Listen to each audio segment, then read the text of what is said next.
Contingent number 1, Anumar. Ang atong tigsadyaw folkloric dance troupe of Barangay Anumar is based from Barangay Anumar, Surigao City.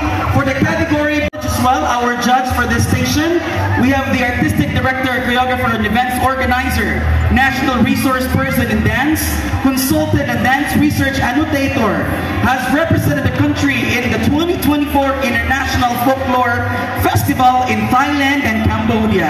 Executive Council Member for Dance of the National Commission for Culture and the Arts. Ladies and gentlemen, let's all give a big round of applause to Dr. Corazon O. Agustin. Dito sa taas, mga kaigsuunan. Let's all give a big round of applause. Tigsadyaw folkloric dance troupe of Barangay Anumar.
Right, let's give once more a big round of applause to Tigsadyaw folkloric dance troupe of Barangay Anumar. Hama naman Barangay Anumar! Daktura, grabe ka mo pa sa Krasada ng Surigao, mga kaigsuunan. It's truly an honor to be hosting this day's dance performances of our bunok-bunok performances today sa ato probinsya, sa ato syudad ng Surigao. And of course, our next